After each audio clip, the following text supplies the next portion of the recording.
Detroit शहर की वह सर्द सुबह थी जब हवाओं में भी एक अजीब सी चुभन महसूस हो रही थी। एक विशाल और ठंडी कांच की इमारत के भीतर एक सम्मेलन कक्ष था जो अपनी भव्यता से अधिक अपने भीतर बैठे लोगों के अहंकार के लिए जाना जाता था।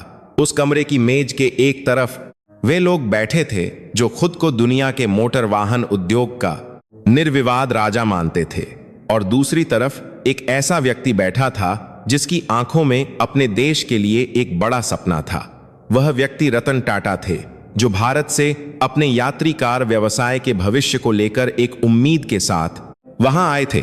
उनका सपना इंडिका कार थी जो पूरी तरह से भारतीय इंजीनियरों द्वारा बनाई गई थी, लेकिन शुरुआती दौर में उसे बाजार में कई संघर्षों का सामना करना पड़ रहा था। अपनी कंपनी के घाटे को कम करने और एक बेहतर भविष्य की तलाश में उन्होंने इस व्यवसाय को बेचने का कठिन निर्णय लिया था। इसी सिलसिले में वे उस दिन उस कमरे में मौजूद थे, लेकिन उन्हें यह नहीं पता था कि वह दिन उनके जीवन और भारतीय औद्योगिक इतिहास का सबसे महत्वपूर्ण मोड़ बनने वाला है। मेज के दूसरी तरफ बैठे अधिकारियों के चेहरों पर एक अजीब सी मुस्कान थी जिसमें सहानुभूति कम और तिरस्कार ज्यादा था। उनका हर शब्द एक तीर की तरह था जो सीधे रतन टाटा के स्वाभिमान को भेद रहा था। बातचीत शुरू होते ही उस कमरे का माहौल भारी होने लगा। उन अधिकारियों ने रतन टाटा को और उनकी टीम को ऐसे देखा जैसे वे किसी बहुत ही निचले दर्जे के लोग हों जिन्हें गाड़ियों के बारे में कुछ भी नहीं पता। उनमें से एक उच्च अधिकारी ने अपनी कुर्सी पर पीछे की ओर झुकते हुए बहुत ही व्यंग्यात्मक लहजे में कहा कि जब आपको यात्री कारों के बारे में कोई ज्ञान ही नहीं था तो आपने इस व्यवसाय में प्रवेश ही क्यों किया। उस अधिकारी की आंखों में जो घमंड था वह उस पूरी पश्चिमी दुनिया का घमंड था जो सदियों से पूर्वी देशों को नीची नजर से देखती आई थी। उसने आगे कहा कि हम आपकी इस कंपनी को खरीदकर आप पर एक बहुत बड़ा एहसान कर रहे हैं। एहसान, यह एक ऐसा शब्द था जो उस कमरे की ठंडी दीवारों से टकराकर रतन टाटा के कानों में गूंजने लगा। उस पल वहां मौजूद हर भारतीय को ऐसा लगा जैसे किसी ने उनके अस्तित्व पर ही सवाल खड़ा कर दिया हो। यह केवल एक व्यापारिक सौदे की बात नहीं थी, बल्कि यह एक पूरे राष्ट्र की क्षमता, उसकी बुद्धिमत्ता और उसके स्वाभिमान का अपमान था। रतन टाटा, जो अपने शांत स्वभाव और शालीनता के लिए जाने जाते थे, उस समय भी चुप रहे। उन्होंने कोई तीखी प्रतिक्रिया नहीं दी और ना ही अपने चेहरे पर क्रोध को हावी होने दिया, लेकिन उनके भीतर एक ऐसा तूफान उठ चुका था जिसे वे अहंकारी अधिकारी कभी नहीं समझ सकते थे। उन्होंने अपनी आंखों को कुछ पल के लिए बंद किया और उस अपमान को अपनी आत्मा की गहराई तक महसूस किया। वह अपमान केवल उनका नहीं था, बल्कि उन हजारों भारतीय इंजीनियरों का था जिन्होंने दिन रात मेहनत करके उस कार को बनाया था। उस ठंडे कमरे में बैठे हुए रतन टाटा ने एक खामोश कसम खाई। उन्होंने उसी पल यह तय कर लिया कि अब यह व्यवसाय नहीं बिकेगा। वे इस अपमान का जवाब शब्दों से नहीं, बल्कि अपनी सफलता से देंगे। बैठक बिना किसी नतीजे के समाप्त हो गई। रतन टाटा और उनकी टीम भारी कदमों से उस इमारत से बाहर निकले। डेट्रॉयट की सर्द हवा अब उन्हें और भी ज्यादा ठंडी लग रही थी, लेकिन रतन टाटा के सीने में अब एक आग जल रही थी। वह आग जो अपमान की राख से पैदा हुई थी और जिसे अब केवल सफलता की बारिश ही शांत कर सकती थी। वापसी की उड़ान बहुत लंबी और खामोश थी। विमान के भीतर बैठे हुए रतन टाटा खिड़की से बाहर अंधकार को देख रहे थे। उनकी टीम के सदस्य भी उदास थे और उस अपमान की कड़वाहट को भूल नहीं पा रहे थे, लेकिन रतन टाटा का दिमाग अब एक नई दिशा में काम कर रहा था। वे उस एहसान शब्द को अपनी प्रेरणा बना चुके थे। उन्होंने मन ही मन एक संकल्प लिया कि वे अपनी इंडिका कार को दुनिया की सबसे बेहतरीन कारों में से एक बनाकर दिखाएंगे और उस दिन का इंतजार करेंगे जब वे उन अहंकारी लोगों को उनकी असलियत दिखा सकें। यह उड़ान केवल अमेरिका से भारत की उड़ान नहीं थी, बल्कि यह एक हारे हुए मन की विजय की ओर उड़ान थी। यह एक ऐसे युग की शुरुआत थी जहां एक भारतीय कंपनी अपने दम पर दुनिया को यह दिखाने वाली थी कि प्रतिभा और बुद्धिमत्ता किसी एक देश या रंग की मोहताज नहीं होती। रतन टाटा ने अपने भीतर की सारी निराशा को एक असीम ऊर्जा में बदल दिया था। अब उनका लक्ष्य सिर्फ पैसा कमाना नहीं था, बल्कि उस सम्मान को वापस पाना था जिसे उस ठंडे कमरे में कुचलने की कोशिश की गई थी। विमान के इंजनों की गड़गड़ाहट के बीच रतन टाटा अपने अतीत के पन्नों को पलट रहे थे। उन्हें वह दिन याद आ रहा था जब उन्होंने पहली बार एक पूरी तरह से स्वदेशी कार का सपना देखा था। एक ऐसी कार जो भारतीय सड़कों के लिए बनी हो, जिसमें एक भारतीय परिवार आराम से बैठ सके और जो उनकी आर्थिक पहुंच के भीतर हो। उन्होंने अपने इंजीनियरों पर पूरा भरोसा जताया था और उन्होंने भी दिन रात एक करके इंडिका का निर्माण किया था। लेकिन शुरुआत हमेशा कठिन होती है। कार में कुछ तकनीकी खामियां आ गईं और बाजार ने उसे तुरंत खारिज करना शुरू कर दिया। आलोचकों ने यह कहना शुरू कर दिया कि टाटा को केवल ट्रक और वाणिज्यिक वाहन ही बनाने चाहिए, यात्री कार उनके बस की बात नहीं है। इन्हीं चौतरफा दबावों और गिरती हुई बिक्री के कारण उन्हें अपनी कंपनी के इस हिस्से को बेचने का विचार आया था। उन्हें लगा था कि शायद कोई बड़ी और अनुभवी कंपनी इसे बेहतर तरीके से संभाल सकेगी। लेकिन आज डेट्रॉयट के उस सम्मेलन कक्ष में जो कुछ भी हुआ, उसने उनकी सोच को पूरी तरह से बदल कर रख दिया था। अब यह बात सिर्फ एक कार या एक व्यापार की नहीं रह गई थी। अब यह बात उस गौरव की थी जिसे हर भारतीय अपने सीने में संजो कर रखता है। रतन टाटा ने अपनी आंखें खोलीं और अपनी टीम के डूब्स के जान सदस्यों की ओर देखा। उनके चेहरों पर अभी भी वह अपमान साफ झलक रहा था। उन्होंने गहरी सांस ली और मन ही मन कहा कि यह अंत नहीं है, बल्कि यह एक नई शुरुआत है। हम हार नहीं मानेंगे, हम अपनी गलतियों से सीखेंगे, उन्हें सुधारेंगे और एक दिन ऐसा आएगा जब यही लोग जो आज हम पर हंस रहे हैं, वे हमारी सफलता को देखकर हैरान रह जाएंगे। भारत की धरती पर कदम रखते ही उन्होंने अपने काम करने का तरीका पूरी तरह से बदल दिया। उन्होंने अपनी टीम के साथ लगातार बैठकें की, हर छोटी से छोटी तकनीकी समस्या पर गहराई से विचार किया और गुणवत्ता को सुधारने के लिए रात दिन एक कर दिया। उन्होंने अपने कर्मचारियों के भीतर उस खोए हुए आत्मविश्वास को फिर से जगाया और उन्हें यह विश्वास दिलाया कि वे दुनिया की किसी भी कंपनी से कम नहीं हैं। उनके नेतृत्व में कारखानों में एक नई ऊर्जा का संचार हुआ। हर एक इंजीनियर, हर एक कर्मचारी अब सिर्फ एक कार नहीं बना रहा था, बल्कि वह उस अपमान का जवाब तैयार कर रहा था। वे सभी जानते थे कि उनकी मेहनत ही उनके स्वाभिमान को वापस ला सकती है और धीरे धीरे इसका असर भी दिखने लगा। कार के नए संस्करण बाजार में आने लगे, जिनमें पिछली सभी खामियों को दूर कर दिया गया था। लोगों ने भी इस नई और बेहतर कार को अपनाना शुरू कर दिया। बिक्री के आंकड़े तेजी से बढ़ने लगे और यात्री कार व्यवसाय घाटे से उबरकर मुनाफे की ओर बढ़ने लगा। यह सफलता केवल एक व्यवसाय की सफलता नहीं थी, बल्कि यह उस दृढ़ संकल्प की जीत थी जो डेट्रॉयट के उस ठंडे कमरे में पैदा हुआ था। रतन टाटा ने अपनी खामोशी से जो कसम खाई थी, वह अब रंग ला रही थी। लेकिन उनका लक्ष्य अभी पूरा नहीं हुआ था। वे जानते थे कि असली जीत उस दिन होगी जब वे उस पश्चिमी अहंकार को उसी की भाषा में जवाब देंगे, और नियति भी शायद इसी मौके की तलाश में थी। समय का पहिया तेजी से घूमने लगा और दुनिया एक ऐसे आर्थिक तूफान की ओर बढ़ने लगी जिसने बड़े से बड़े साम्राज्यों की नींव हिलाकर रख दी। रतन टाटा अपनी पूरी तैयारी के साथ उस समय का इंतजार कर रहे थे जब इतिहास खुद को दोहराने वाला था। लेकिन इस बार कहानी का नायक और खलनायक अपनी जगह बदलने वाले थे। समय का पहिया अपनी निर्दयी गति से घूमता रहा। डेट्रॉयट के उस बर्फीले सम्मेलन कक्ष में हुए उस कड़वे संवाद को 9 लंबे साल बीत चुके थे, लेकिन रतन टाटा और उनके उन सभी सहयोगियों के दिलों में उस दिन की यादें आज भी उसी तरह ताजा थीं जैसे वह कल की ही बात हो। वह अपमान कोई ऐसी चीज नहीं थी जिसे समय की धूल आसानी से मिटा सके। इसके विपरीत उस अपमान ने एक ऐसी आग को जन्म दिया था जो हर बीतते दिन के साथ और अधिक प्रचंड होती जाता रही थी। रतन टाटा ने उस कड़वाहट को एक अद्भुत और सकारात्मक ऊर्जा में बदल दिया था। उन्होंने अपनी कंपनी की पूरी कार्यप्रणाली को एक नए सांचे में ढाल दिया था।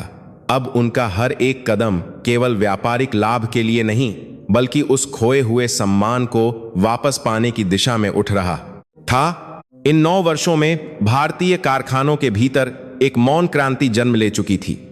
इंडिका कार, जिसे कभी पश्चिमी विशेषज्ञों ने यह कहकर खारिज कर दिया था कि यह कभी सफल नहीं हो सकती, अब उसी कार ने भारतीय सड़कों पर अपना दबदबा कायम कर लिया था। भारतीय अभियंताओं ने अपनी दिन रात की मेहनत से उन सभी तकनीकी खामियों को जड़ से खत्म कर दिया था, जिनकी वजह से शुरुआत में उन्हें आलोचनाओं का सामना करना पड़ा था। कार के नए और उन्नत संस्करण बाजार में उतारे गए, जिन्होंने ग्राहकों का दिल जीत लिया। इंडिका अब केवल एक कार नहीं, बल्कि भारतीय मध्य वर्ग की आकांक्षाओं और भारत की आत्मनिर्भरता का प्रतीक बन चुकी थी। बिक्री के आंकड़े आसमान छू रहे थे और जो व्यापार कभी घाटे के बोझ तले दबा हुआ था, वह अब मुनाफे के नए कीर्तिमान स्थापित कर रहा था। टाटा का साम्राज्य अब केवल भारत की सीमाओं तक सीमित नहीं था। रतन टाटा के दूरदर्शी नेतृत्व में कंपनी ने वैश्विक स्तर पर अपने पंख फैलाने शुरू कर दिए थे। उन्होंने दुनिया भर में कई रणनीतिक अधिग्रहण किए, जिससे उनकी तकनीकी क्षमता और बाजार में उनकी पकड़ और भी मजबूत हो गई। उन्होंने दुनिया को दिखा दिया कि एक भारतीय कंपनी भी वैश्विक मंच पर पश्चिमी कंपनियों के साथ कंधे से कंधा मिलाकर चल सकती है। दक्षिण कोरिया से लेकर यूरोप तक उनके व्यापारिक समझौते यह साबित कर रहे थे कि भारत अब केवल एक बाजार नहीं, बल्कि एक मजबूत औद्योगिक शक्ति बन चुका है। भारतीय कामगारों और विशेषज्ञों की प्रतिभा का लोहा अब पूरी दुनिया मान रही थी। दूसरी ओर दुनिया के दूसरे छोर पर एक बिल्कुल अलग ही कहानी आकार ले रही थी। अमेरिका, और विशेष रूप से उसका मोटर वाहन उद्योग, जो कभी अपनी उपलब्धियों और अपने असीम धन के अहंकार में चूर था, अब एक भयानक और विनाशकारी आर्थिक तूफान की ओर तेजी से बढ़ रहा था। उन्होंने कभी सपने में भी नहीं सोचा था कि उनका वह विशाल साम्राज्य, जिसे उन्होंने दशकों के एकाधिकार और घमंड से बनाया था, वह इतनी जल्दी ताश के पत्तों की तरह ढहने लगेगा। उनके अधिकारी, जो कभी दूसरों को नीचा दिखाने में गर्व महसूस करते थे, वे अपनी ही गलत नीतियों और दूरदर्शिता की कमी के कारण एक गहरे दलदल में धंसते जा रहे थे। वर्ष 2008 आते आते वह तूफान आखिरकार पूरी क्रूरता के साथ आ ही गया। यह एक ऐसा भयानक वैश्विक वित्तीय संकट था जिसने दुनिया भर के शेयर बाजारों को हिलाकर रख दिया और बड़ी बड़ी अर्थव्यवस्थाओं की कमर तोड़ दी। बैंकों का दिवाला निकलने लगा और बड़े बड़े कॉरपोरेट घराने रातों रात सड़क पर आ गए। इस संकट का सबसे बुरा असर अमेरिकी मोटर वाहन उद्योग पर पड़ा। डेट्रॉयट, जिसे कभी इस उद्योग का मक्का कहा जाता था और जिसकी चमक दमक पूरी दुनिया को आकर्षित करती थी, अब वह एक भूतों के शहर में तब्दील होने लगा था। कारखाने बंद हो रहे थे, हजारों लाखों लोग अपनी नौकरियां खो रहे थे और चारों ओर केवल निराशा और हाहाकार मचा हुआ था। फोर्ड, जो कभी खुद को इस उद्योग का निर्विवाद राजा और पूरी तरह से अपराजेय मानता था, अब अपने अस्तित्व की सबसे कठिन लड़ाई लड़ रहा था। कंपनी का कर्ज आसमान छू रहा था और उनकी कारों की बिक्री रसातल में जा चुकी थी। कल तक जो अधिकारी अपने वातानुकूलित कमरों में बैठकर दुनिया की अन्य कंपनियों के भविष्य का फैसला करते थे, आज वे अपने ही अस्तित्व को बचाने के लिए दर दर की ठोकरें खाने को मजबूर थे। उनका सारा घमंड, सारा अहंकार उस आर्थिक मंदी की आंधी में कहीं उड़ गया था। हालत इतनी बुरी हो चुकी थी कि कंपनी को दिवालिया होने से बचाने के लिए उन्हें अपने सबसे कीमती और प्रतिष्ठित ब्रांडों को बेचने का अत्यंत कठोर और अपमानजनक निर्णय लेना पड़ा। ये कोई साधारण ब्रांड नहीं थे, बल्कि ये ब्रिटिश शान, शाही भव्यता और बेहतरीन इंजीनियरिंग के प्रतीक थे। जगुआर और लैंड रोवर, ये दो ऐसे नाम थे जिन्हें खरीदना दुनिया की किसी भी कंपनी के लिए एक बहुत बड़े गर्व की बात होती थी। लेकिन इस भयानक आर्थिक मंदी के दौर में जब हर कोई अपने पैसे बचाने में लगा था, तब इन घाटे में चल रहे महंगे ब्रांडों को खरीदने का जोखिम उठाने वाला कोई नहीं था। फोर्ड के अधिकारियों ने दुनिया भर के निवेशकों और कंपनियों के दरवाजे खटखटाए, लेकिन हर जगह से उन्हें निराशा ही हाथ लगी। उनका वह दबदबा अब पूरी तरह से खत्म हो चुका था और वे एक असहाय स्थिति में पहुंच गए थे। और ठीक उसी समय जब पश्चिमी दुनिया की सारी उम्मीदें दम तोड़ रही थीं, तब दुनिया की नजरें अचानक पूर्व की ओर घूमी। उस घने अंधकार में एक आशा की किरण भारत से आई, एक ऐसा प्रस्ताव जिसने पूरी वैश्विक व्यापारिक दुनिया में हलचल मचा दी। यह प्रस्ताव उसी एक का एक बार की जान करेंगे जो कि समंधार किया गया भारतीय कंपनी की ओर से था, जिसे ठीक 9 साल पहले फोर्ड के उसी मुख्यालय में अपमानित करके यह कहकर वापस भेज दिया गया था कि उन्हें कारों के बारे में कुछ नहीं पता। समय ने एक ऐसा चक्र पूरा किया था जिसकी कल्पना किसी ने भी नहीं की थी। जो कल तक एहसान करने की बात कर रहे थे, आज वे खुद एक एहसान की उम्मीद लगाए बैठे थे। यह केवल एक व्यापारिक सौदे का प्रस्ताव नहीं था, बल्कि यह समय का वह न्याय था जो बिना कोई शोर किए अपना काम कर रहा था।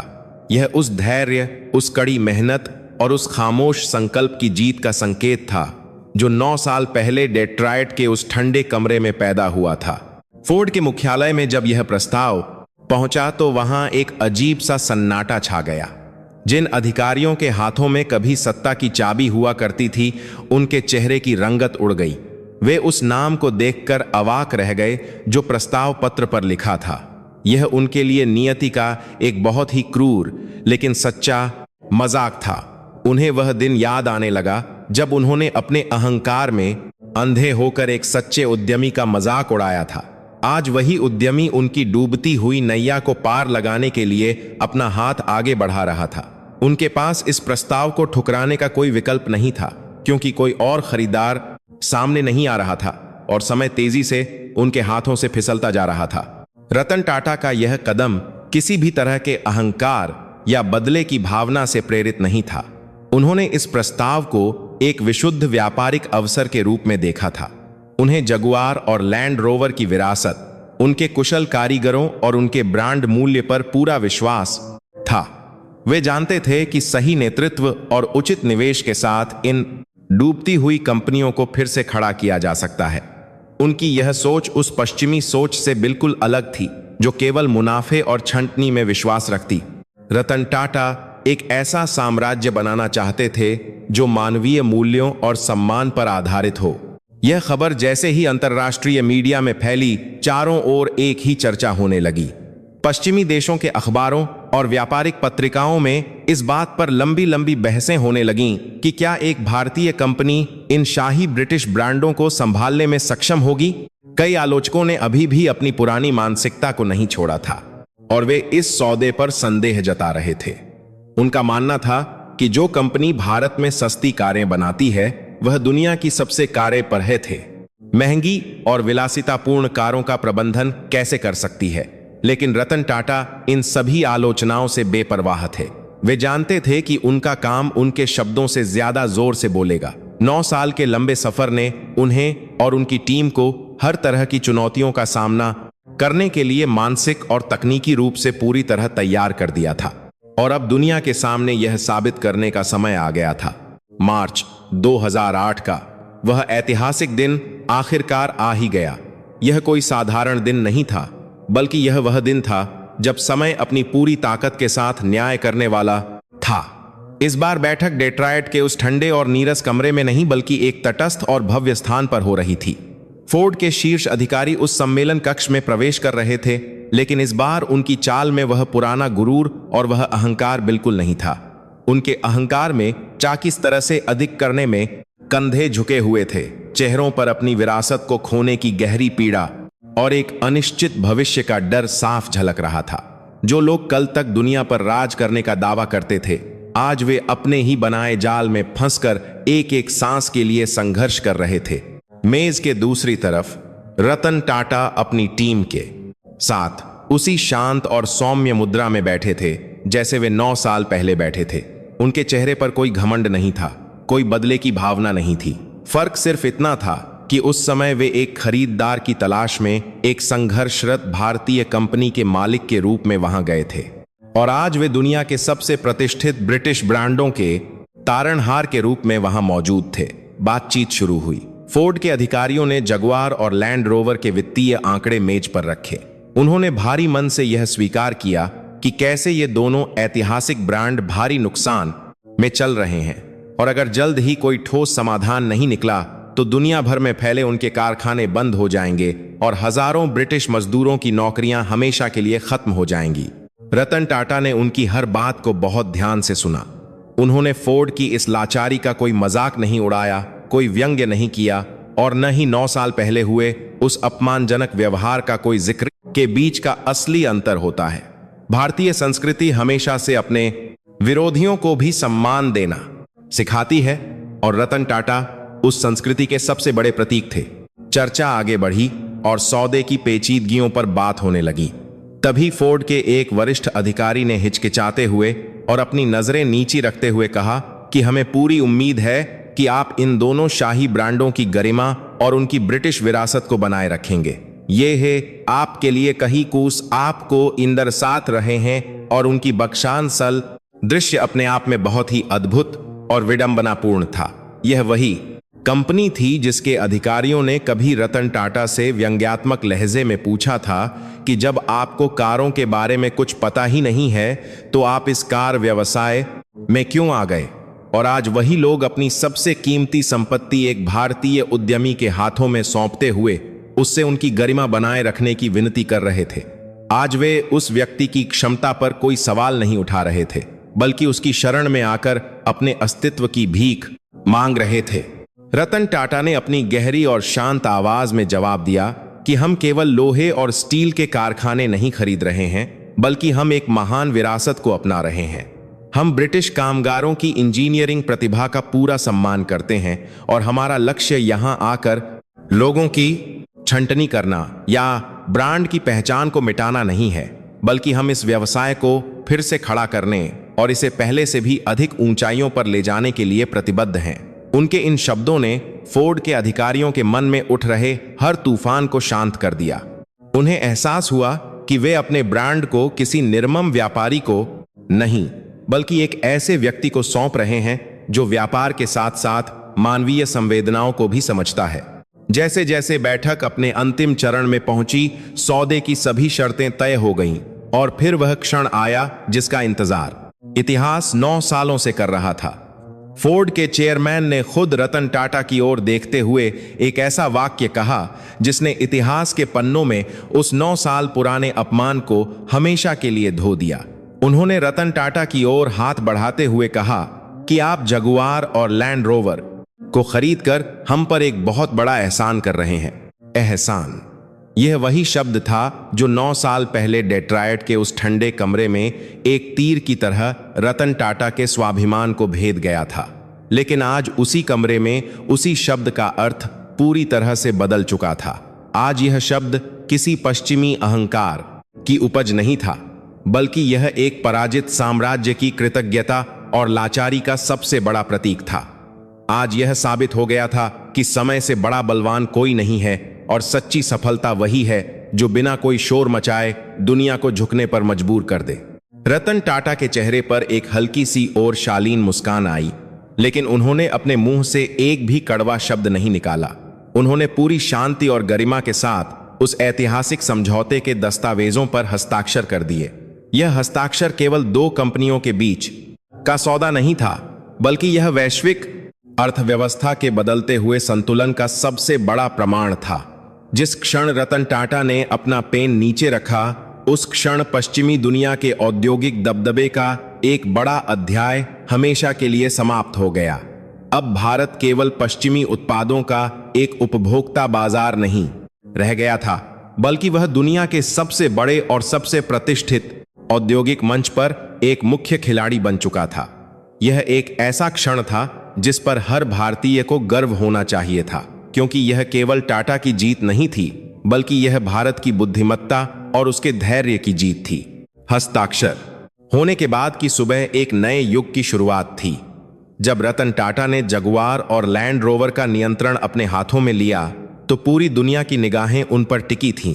पश्चिमी मीडिया और व्यापारिक विश्लेषक अभी भी इस बात को लेकर आश्वस्त नहीं थे कि एक भारतीय कंपनी इन डूबते हुए ब्रिटिश महारथियों को कैसे बचा पाएगी। उनका मानना था कि टाटा मोटर्स, जो अब तक केवल सस्ती यात्री कारें और ट्रक बनाने के लिए जानी जाती थी, विलासिता और उच्च प्रदर्शन वाले वाहनों की जटिलताओं को नहीं समझ पाएगी। कई लोगों ने तो यहां तक भविष्यवाणी कर दी थी कि यह सौदा टाटा के लिए एक बहुत बड़ी भूल साबित होगा और अंततः उन्हें भी भारी नुकसान उठाकर इन ब्रांडों को बेचना पड़ेगा। लेकिन रतन टाटा इन सभी नकारात्मक आकलनों से पूरी तरह अविचलित थे। उनकी दृष्टि उन विश्लेषकों की सोच से बहुत आगे की थी। उनका पहला कदम किसी पश्चिमी कॉरपोरेट अधिग्रहणकर्ता की तरह नहीं था। आमतौर पर जब कोई बड़ी कंपनी किसी घाटे में चल रही कंपनी को खरीदती है, तो सबसे पहला काम कर्मचारियों की छंटनी और खर्चों में कटौती का होता है। लेकिन रतन टाटा ने इसके बिल्कुल विपरीत रास्ता चुना। उन्होंने ब्रिटेन स्थित कारखानों का दौरा किया और वहां के इंजीनियरों, डिजाइनरों और साधारण मजदूरों से सीधे मुलाकात की। उन कारखानों में उस समय एक गहरी निराशा और अनिश्चितता का माहौल था। मजदूरों को डर था कि नई भारतीय प्रबंधन टीम आते ही उन्हें नौकरी से निकाल देगी और उनका भविष्य अंधकार में डूब जाएगा। लेकिन जब रतन टाटा ने उन्हें संबोधित किया तो उनके शांत और आत्मीय शब्दों ने पूरे माहौल को बदल कर रख दिया। उन्होंने ब्रिटिश कामगारों से स्पष्ट शब्दों में कहा कि वे यहां किसी को नौकरी से निकालने या उनके काम करने के तरीके को बदलने नहीं आए हैं। उन्होंने कहा कि जगुआर और लैंड रोवर की असली आत्मा उनके लोगों और उनकी इंजीनियरिंग प्रतिभा में बसती है। टाटा समूह केवल उन्हें वह वित्तीय सहायता और वैचारिक स्वतंत्रता प्रदान करेगा जिसकी उन्हें लंबे समय से फोर्ड के प्रबंधन के तहत कमी खल रही थी। रतन टाटा ने उन इंजीनियरों पर पूरा भरोसा जताया जिन्हें पश्चिमी कॉरपोरेट राजनीति ने पूरी तरह से नजरअंदाज कर दिया था। यह भरोसा एक जादू की तरह काम कर गया। जिन मजदूरों और इंजीनियरों के कंधे निराशा से झुके हुए थे, वे अब एक नई देखा के लोग भरोसा करते हुए कई ये काम करते ले ऊर्जा और उत्साह के साथ काम पर लौट आए। उन्हें यह एहसास हुआ कि उनका नया मालिक उन पर राज करने नहीं बल्कि उनके साथ मिलकर काम करने और उनकी कला का सम्मान करने आया है। यह भारतीय दर्शन और पश्चिमी कॉरपोरेट संस्कृति के बीच का सबसे बड़ा और सबसे स्पष्ट अंतर था। जहां फोर्ड ने इन ब्रांडों को केवल एक वित्तीय संपत्ति और मुनाफे की मशीन के रूप में देखा था, वहीं रतन टाटा ने इन्हें एक ऐतिहासिक धरोहर और मानवीय प्रतिभा के अनूठे संगम के रूप में देखा। उन्होंने अनुसंधान और विकास के क्षेत्र में भारी निवेश किया और डिजाइनरों को नई और साहसिक कारें बनाने की पूरी रचनात्मक छूट दी। उनके इस उदार दृष्टिकोण का परिणाम बहुत जल्द पूरी दुनिया के सामने आने लगा। कुछ ही वर्षों के भीतर जगुआर और लैंड रोवर के कारखानों से ऐसे नए और शानदार मॉडल निकलने लगे जिन्होंने पूरे वैश्विक ऑटोमोबाइल बाजार में तहलका मचा दिया। नई डिजाइन की गई गाड़ियां अपनी पुरानी ब्रिटिश भव्यता और अत्याधुनिक तकनीक का एक बेजोड़ संगम थीं, जिन्हें देखकर दुनिया दंग रह गई। बाजार ने इन नई कारों का बाहें फैलाकर स्वागत किया। बिक्री के आंकड़े जो कभी रसातल में जा चुके थे, अब एक अभूतपूर्व ऊंचाई को छूने लगे। चीन, रूस और मध्य पूर्व जैसे नए बाजारों में जगुआर और लैंड रोवर की कारों की मांग इतनी बढ़ गई कि कारखानों को दिन रात काम करना पड़ा। जो कंपनी फोर्ड के नेतृत्व में अरबों का भारी नुकसान झेल रही थी, वह अब टाटा के नेतृत्व में कुछ ही समय में भारी मुनाफे में आ गई। ये मोटर वाहन उद्योग के इतिहास में किसी भी कंपनी के सबसे चमत्कारी और आश्चर्यजनक पुनरुत्थान की कहानी थी। विश्लेषक और आलोचक जो कभी रतन टाटा के इस ऐतिहासिक फैसले का मजाक उड़ा रहे थे, अब अपनी भविष्यवाणियों को गलत साबित होते हुए देख रहे थे और टाटा की रणनीतिक बुद्धिमत्ता की तारीफ करने को मजबूर थे। यह विशाल सफलता केवल एक व्यापारिक आंकड़े तक सीमित नहीं थी। यह उस कड़वे अपमान का सबसे शानदार और शांतिपूर्ण जवाब था जो 9 वर्षों पहले डेट्रॉयट के उस बर्फीले कमरे में दिया गया था। रतन टाटा ने बिना कोई शोर मचाए, बिना किसी पर कीचड़ उछाले और बिना किसी का अपमान किए दुनिया के सबसे बड़े औद्योगिक घरानों को यह दिखा दिया था कि सच्चा नेतृत्व क्या होता है। उन्होंने साबित कर दिया था कि एक भारतीय उद्यमशील मस्तिष्क पश्चिमी अहंकार को उसी के खेल में मात दे सकता है, और वह भी उन मूल्यों और आदर्शों से समझौता किए बिना जो भारतीय संस्कृति की गहरी नींव हैं। जगुआर और लैंड रोवर का यह पुनरुत्थान पूरी दुनिया के लिए एक बहुत बड़ा संदेश था।